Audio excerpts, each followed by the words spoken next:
Fala pessoal, sejam bem-vindos a mais uma aula da Ion School Online, continuando a falar a respeito das cartas gerais do Novo Testamento. Hoje nós vamos falar a respeito da segunda carta de Pedro, essa carta que leva o nome do autor, mas para que se houvesse uma distinção entre a primeira e a segunda carta escrita por ele, o título no grego ficou Pretoube, ou Segunda Pedro. Tudo isso simplesmente para dizer que Pedro escreveu duas cartas. Nós já vimos a primeira e agora nós vamos ver a segunda. Como já deu um spoiler também, o autor é Pedro. Isso de acordo com o capítulo 1, versículo 1, onde Pedro se apresenta como o autor da carta. Lá no capítulo 3, versículo 1, ele vai fazer uma citação da primeira carta que ele havia escrito. No capítulo 1, versículo 14, ele vai citar a previsão de Jesus, aquela previsão de que ele iria morrer, ou como ele iria morrer. Isso lá de João 21, versículos 18 e 19. Também lá no capítulo 1, do 16 ao 18, ele vai afirmar que ele esteve lá no Monte da Transfiguração junto com Jesus. Aquele momento onde o próprio Pedro foi falar com Jesus a respeito da ideia de construir 3 tendas. Uma para Jesus, uma para Moisés e outra para Elias. Mas naquele momento uma voz do alto veio e Pedro vai citar esse momento na sua carta. Tudo isso para dizer que quem está escrevendo essa carta é o próprio apóstolo Pedro, o mesmo que escreveu a primeira carta. Mesmo com esses sinais e evidências, essa segunda carta de Pedro foi muito questionada. Os líderes da igreja primitiva foram bem vagarosos e atrasados até em aceitar essa carta como canônica. E por isso essa carta também se encontra lá naquela categoria que nós já vimos, chamada antilegomena do Novo Testamento. Os críticos textuais vão gerar mais polêmica e controvérsias a respeito dessa segunda carta de Pedro, questionando a sua autoria, a sua canonicidade, mais do que qualquer outro livro do Novo Testamento. Isso, como eu já disse, começa com o fato dos pais da igreja terem sido lentos na aceitação desse livro nas listas canônicas. Até lá em Orígenes, na virada do 2º para o 3º século, nenhum dos pais teria se referido à segunda carta de Pedro por nome. O próprio Eusébio incluiu essa carta de Pedro no meio dos livros controversos. E até mesmo os principais reformadores só aceitaram essa carta com certa hesitação, porque a questão é que no original, lendo as duas cartas, elas se parecem muito diferentes. Como nós vimos na primeira carta, ela foi escrita por Silvano. Essa segunda carta de Pedro, nós não fazemos ideia quem escreveu. Ou Pedro usou outro amanuense, ou ele mesmo teria escrito. Seja lá quem tem escrito, o grego da primeira carta, que era supimpa, top das galáxias, não é igual à segunda carta escrita. Então a preocupação é de que essa segunda carta não tenha vindo do apóstolo Pedro, por causa de tanto da qualidade do grego quanto da diferença de linguagem. Mas essa diferença de linguagem pode também ser explicada pela diferença de temas da primeira e da segunda carta. A primeira carta de Pedro foi escrita para encorajar os cristãos sofredores. A segunda carta de Pedro foi escrita para expor os falsos mestres. Elas não precisam ter as mesmas linguagens.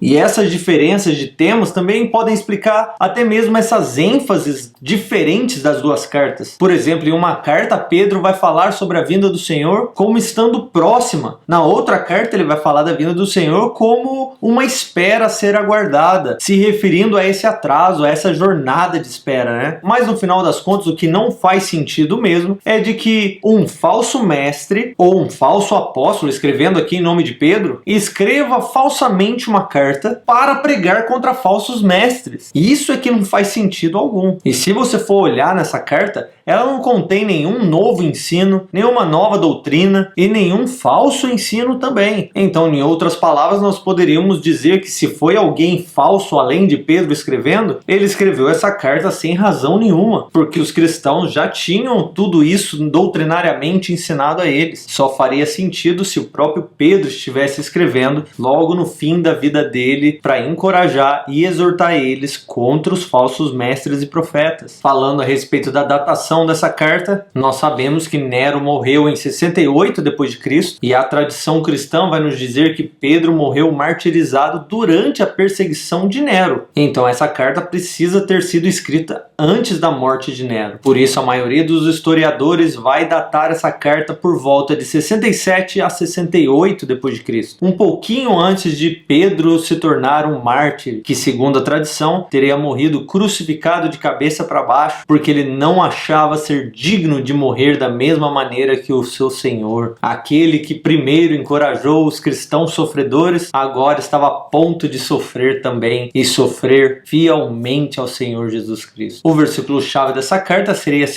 Pedro, capítulo 1, versículos 3 e 4, onde ele vai dizer assim: visto como seu divino poder nos deu tudo que diz respeito à vida e piedade, pelo conhecimento daquele que nos chamou, pela sua glória e virtude, pelas quais ele nos tem dado grandíssimas e preciosas promessas, para que por ela fiqueis participantes da natureza divina, havendo escapado da corrupção que pela concupiscência há no mundo. A ênfase dessa carta então está no conhecimento do Senhor Jesus Cristo como meio de combater os falsos ensinos e os falsos mestres, e também na esperança do retorno de Jesus. A palavra-chave aqui nessa carta de Pedro seria conhecimento, que com seus sinônimos aparecem 13 vezes aqui nesses 3 capítulos. Desde que Pedro escreveu então a sua primeira carta e enviou ela, Pedro estaria crescendo em preocupação com todos aqueles falsos mestres que estavam rondando as igrejas da Ásia Menor, se infiltrando, ensinando e destruindo tudo aquilo que foi construído pelos apóstolos. E o cuidado e desejo de Pedro era de que esses falsos mestres que já causaram muito prejuízo não causassem mais dano no meio da igreja. E por isso ele teria escrito essa segunda carta para expor e derrotar de uma vez por todas essa invasão de falsos mestres que estava ocorrendo. E enquanto ele expunha esses falsos mestres e essas falsas doutrinas, Pedro também estava ensinando os cristãos verdadeiros das igrejas sobre como permanecer fiéis às doutrinas de Cristo e se defender contra essas falsas doutrinas e falsos mestres. Tendo dito isso, vamos entrar no nosso esboço, começando do capítulo 1, versículo 1, até o próximo versículo 2, com a saudação de Pedro. Essa saudação de Pedro aqui, ela vai enfatizar a justiça que vem de Deus como conhecimento de Deus e do Senhor Jesus Cristo. Essa ênfase também, é importante notar isso, de que elas prenunciam os assuntos, os temas que Pedro vai abordar durante a carta. Nessa saudação, nós não vamos ver Pedro falando onde ele estava, nem para quem ele estava escrevendo. Mas como lá no capítulo 3, versículo 1, ele vai citar a primeira carta que ele escreveu, nós sabemos então que esta é a segunda carta que ele escreveu para aquelas igrejas da Ásia Menor. Seus leitores eram os mesmos peregrinos dispersos do Ponto, da Galácia, da Capadócia, da Ásia e da Bitínia. Depois do nosso esboço do capítulo 1, versículo 3, até no capítulo 1, versículo 11, ele vai falar sobre a vida piedosa e o reino eterno. É aqui então que ele vai começar a apresentar os seus temas e as questões principais da carta. Primeiro, dos versículos 3 e 4, ele vai falar sobre como o poder de Deus está disponível com respeito a tudo o que precisamos para a piedade pelo pleno conhecimento daquele que nos chamou. Segundo, nos versículos 5 a 7, ele vai falar sobre como o crescimento da piedade precisa ser intencional com todo esforço. Aí ele vai falar acrescentando a virtude à vossa fé, o conhecimento à vossa virtude, o domínio próprio ao vosso conhecimento, a perseverança ao vosso domínio próprio, a piedade à vossa perseverança, a fraternidade à vossa piedade e o amor à vossa fraternidade. Esse é o esforço que nós devemos fazer para crescer em uma vida piedosa. Terceiro, dos versículos 8 e 9, ele vai falar sobre como sem essas características de piedade não se pode ser um cristão eficaz. Porque se você tem essas características de um cristão verdadeiro, vocês não vão ficar ociosos, nem infrutíferos. Mas sem essas características, isso significa que vocês estão cegos e vocês estão ignorando a purificação e perdão dos seus antigos pecados. E assim, a quarta coisa, no versículo 10, os leitores são exortados dessa maneira: esforçai-vos cada vez mais por firmar o vosso chamado e eleição, porque fazendo isso vocês jamais tropeçariam, e é assim que vocês caminhariam para entrar no reino eterno. Depois do nosso esboço, do capítulo 1, versículo 12 ao capítulo 1, versículo 21, nós vamos ver o último testamento de Pedro. Nos versículos 12 a 15, nós vamos ver aqui o testemunho de Pedro, falando sobre como ele já estava esperando aquela profecia de Jesus a respeito de sua morte se cumprir na sua vida nos dias que ele estava escrevendo essa carta, e que vai levar ele a uma afirmação da vinda de Jesus, segundo a experiência que ele mesmo presenciou lá no Monte Santo durante a transfiguração de Jesus, e quando eles ouviram a voz de Deus falando a respeito da filiação de Jesus Cristo. Isso para afirmar a certeza de que Jesus realmente virá como ele disse que viria. Em segundo lugar, pela palavra fidedigna da profecia, que tem a sua origem não por vontade humana, mas em Deus através do Espírito. Isso dos versículos 19 a 21. Nos versículos 20 e 21 ele vai dizer assim: sabei antes de tudo que nenhuma das profecias das Escrituras é de interpretação particular, pois a profecia nunca foi produzida por vontade humana, mas os homens falaram da parte de Deus, conduzidos pelo Espírito Santo. Isso não é simplesmente para dizer nós não podemos, cada um, tentar interpretar as Escrituras. Não, ele está dizendo assim que aquilo que foi dito pela boca dos profetas não foi simplesmente uma interpretação contextual ou histórica daqueles seus profetas, mas que o que saiu das suas bocas estava relacionado com a visão de Deus a respeito de toda a história, do contexto da criação e do desejo de Deus em cumprir os seus propósitos. E ele fez isso por meio do seu Espírito Santo na vida dos profetas. Depois do nosso esboço, do capítulo 2, versículo 1 ao 2, versículo 22, nós vamos ver a acusação contra os falsos mestres. Depois, então, da ênfase que Pedro dá aos profetas e quão fidedignos eles são, nós vamos chegar agora à palavra profética de Pedro a respeito desses falsos mestres e de como tanto seus propósitos perversos e a sua própria condenação já estavam profetizadas. E logo aqui nos versículos 1 e 3 ele já declara qual é o fim deles. No versículo 3 ele vai até dizer assim: movidos de ganância, esses falsos mestres também vos enganarão, explorando vocês com as suas artimanhas, e a sua condenação desde há muito tempo já não tarda. A sua destruição não está inerte. Aí o que vem depois disso é tão cheio de linguagem e imagens impressionantes que nós vamos precisar ler a passagem aqui com muita atenção para que a gente possa compreender a lógica do que ele está falando. Em primeiro lugar, ele vai fazer um contraste entre o julgamento dos falsos mestres e o resgate dos justos de Deus. Dos versículos 4 ao 9, ele vai usar aqui imagens do Antigo Testamento para isso, concluindo no versículo 10, parte A, dando ali as duas razões específicas do porquê eles vão ser condenados. Elas são o seguinte: a primeira, o fato deles viverem para a carne. Eles andam em desejos impuros. Nos versículos 9 e 10 ele vai dizer assim: o Senhor saberá também livrar da provação os piedosos, desse lado aqui então os justos, e reservar para o dia do juízo, desse lado aqui, os injustos, que já estão sendo castigados, principalmente os que segundo a carne andam em desejos impuros e desprezam toda a autoridade. E como esse final do versículo vai declarar, eles desprezam a autoridade. No versículo 10, parte B, ele vai dizer assim: eles são presunçosos e arrogantes. Eles nem receiam difamar seres superiores, seres gloriosos. E essas duas razões agora vão ser elaboradas desse versículo 10 até o versículo 19 por meio de imagens que vão terminar com a condenação desses falsos profetas, porque eles também estão levando à condenação outras pessoas. No 12 e 13 ele diz assim: mas estes homens que à semelhança de animais irracionais vivem por instintos naturais para serem presos e destruídos, difamando o que não entendem, eles perecerão em sua corrupção, recebendo a justa retribuição de sua própria injustiça. No 14b ele vai completar: eles enganam os inconstantes e têm coração exercitado na ganância. Eles são malditos. No original literalmente significa filhos da maldição. Isso é para quem diz que nós não podemos falar nada contra falsos mestres. Falsos profetas devem ser amados e tratados com dignidade. Ah, se Pedro estivesse estivesse aqui hoje, ele chamaria eles de malditos. Finalmente, nos versículos 20 a 22, eles vão ser condenados porque eles também voltaram as suas costas para o evangelho de Jesus Cristo. E fazendo isso, eles voltaram para as corrupções do mundo. No versículo 21, então, ele vai dizer assim: teria sido melhor se eles não tivessem conhecido o caminho da justiça, do que depois de conhecê-lo, darem as costas para o santo mandamento que lhes havia sido ensinado. Depois do nosso esboço do capítulo 3, versículo 1, até o capítulo 3, versículo 10, Pedro falando a respeito da natureza do falso ensino, a negação da vinda do nosso Senhor. Nessa sessão, então, nós vamos ver a essência de tudo isso que ele está falando a respeito desses caras. Ele começa com mais referências a respeito dessa profecia, de que esses caras viriam ou iriam aparecer, recordando tanto pelas profecias do Antigo Testamento, dos profetas antigos, como as predições dos apóstolos do Novo Testamento a respeito desses falsos mestres. Então o que ele está dizendo é de que estes zombadores, eles chegaram porque os profetas e os apóstolos já estavam dizendo que eles iriam aparecer mesmo. E isso é um sinal mesmo a respeito dos últimos dias. A zombaria desses caras agora chegando ali no meio da igreja, baseado na ausência de julgamento do passado. Quer dizer, Deus não fez nada a respeito dos outros, dizendo nada mudou desde a criação. Vai ser respondido por Pedro primeiro, lembrando os leitores aqui do 5 ao 7, da certeza da palavra soberana de Deus, e falando sobre como a criação saiu ou começou da água, mas ela vai passar pelo fogo. E isso também é certeza a respeito do julgamento desses zombadores. Eles vão questionar a igreja: onde está a promessa da vinda do Senhor? Isso porque eles estão achando que eles nunca vão ser julgados por ele, já que ele não vai voltar. Aí nos versículos 8 e 10, Pedro vai responder eles falando a respeito da paciência de Deus, lembrando no versículo 8 da palavra fidedigma lá de Salmos 90, versículo 4, de que 1000 anos para o Senhor é como um dia. O que Pedro está dizendo para esses caras aqui, em outras palavras, é de que o que é de vocês está guardado e na verdade está chegando. Deus é paciente esperando o arrependimento de todos, mas Deus também é justo punindo todos aqueles que não se arrependeram. E por último, no nosso esboço do capítulo 3, versículo 11, ao último versículo 18 do capítulo 3, com uma exortação e conclusão. Essas advertências, então, que o autor acabou de fazer contra os falsos ensinamentos, agora nos versículos 11 a 15, elas vão ser aplicadas no contexto dos leitores, e isso em forma de exortação e advertência para que eles tenham cuidado. Ele vai falar para eles sobre como depois do julgamento, depois desse fogo que a criação vai ter que passar, virão novos céus e nova terra. Isso relacionado com a profecia de Isaías 65, versículo 17. Nos versículos 11 e 13 ele vai dizer assim: se todas essas coisas serão assim destruídas, então que tipo de pessoas deveis ser? Pessoas que vivem em santidade, piedade, aguardando e apressando a vinda do dia de Deus. Por causa desse dia, os céus se dissolverão pelo fogo e os elementos ardendo derreterão. Nós, porém, segundo a sua promessa, aguardamos novos céus e nova terra, nos quais habita a justiça. Só deixando bem claro aqui para vocês agora, aproveitando, de que essas expressões aqui, aguardando e apressando a vinda do dia de Deus, não significa que as nossas atitudes ou as nossas decisões, aquilo que nós estamos falando ou fazendo agora, estão fazendo com que o dia marcado, que estava lá para o dia 21 de dezembro, agora com as nossas atitudes ele veio para o dia 20, e nossa, eu fiz algo certo, agora o dia 19, não significa isso. E nem tampouco o fato de nós não fazermos algo, nós estaríamos atrasando o dia de Deus, porque esse dia está muito bem estabelecido nos planos firmados por Deus desde antes da fundação do mundo. Ele sabe exatamente como irá acontecer. Então, primeiro, o que significam essas expressões é o seguinte: nós estamos aguardando que esse dia chegue, mas nós estamos apressando para esse dia. É como se o dia estivesse vindo em nossa direção, então nós estamos esperando que ele chegue, mas nós não estamos esperando parados, nós estamos correndo em direção a esse dia que chega e se aproxima. É como um grande encontro, nós estamos tão ansiosos para viver por isso, e por isso nós estamos avançando em nossa jornada, não simplesmente de braços cruzados esperando que esse dia chegue. Outra coisa bem importante é de que muito possível que esse dia de Deus aqui, que Pedro está falando,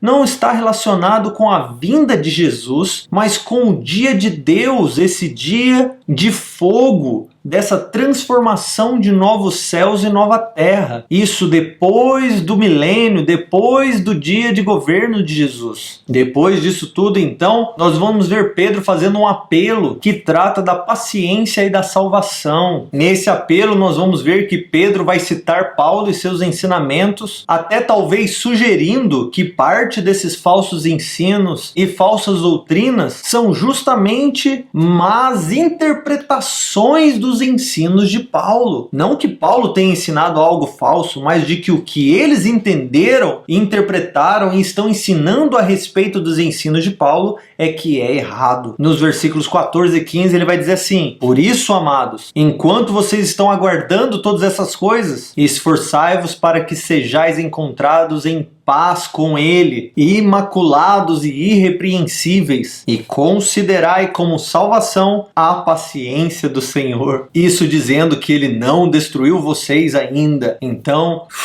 respirem fundo, esperem, aguardem ansiosos pelo retorno de Jesus, pela manifestação do dia de Deus, como alguém que foi salvo. A carta então vai terminar da mesma maneira que ela começou, com uma advertência e uma exortação para que seus leitores venham crescer na graça, lá no versículo 17 e 18, dizendo o seguinte: portanto, amados, sabei disso de antemão, guardai-vos para que não sejais desencaminhados pelo engano de homens sem princípios, vindo a perder a vossa firmeza. Antes crescei na graça e no conhecimento do nosso Senhor Jesus Cristo. A ele seja dado a glória, agora e na eternidade. Amém. Eu acho que vale também eu citar aqui que essa palavra conhecimento, que é a palavra-chave dessa carta também, ela não está relacionada simplesmente a você ter uma consciência a respeito de Deus ou a respeito de nosso Senhor Jesus Cristo. Não é saber dele, saber que ele existe ou estar ciente de que ele existe, mas é ter relacionamento, crescer em conhecimento íntimo, conhecer coisas a respeito dele, se fazer conhecido. Esse conhecimento está falando a respeito de relacionamento. Então da mesma forma, você agora assistindo essa aula, guardai-vos de todo engano e crescei no conhecimento de Jesus Cristo. Essa carta então, sendo para nós o último Testamento de Pedro, ela vai ter uma importância gigantesca para a história bíblica, declarando a certeza da vinda do nosso Senhor, já abrindo as portas e indicando o caminho para o livro que está vindo já já, o livro de Revelação, que para nós é traduzido como o livro de Apocalipse, a revelação que Jesus deu a João, o apóstolo, e por isso tenha essa carta aqui como preciosidade também, lendo e compreendendo com muito carinho e atenção. E é assim que nós vamos finalizar essa aula. Nós nos vemos na próxima,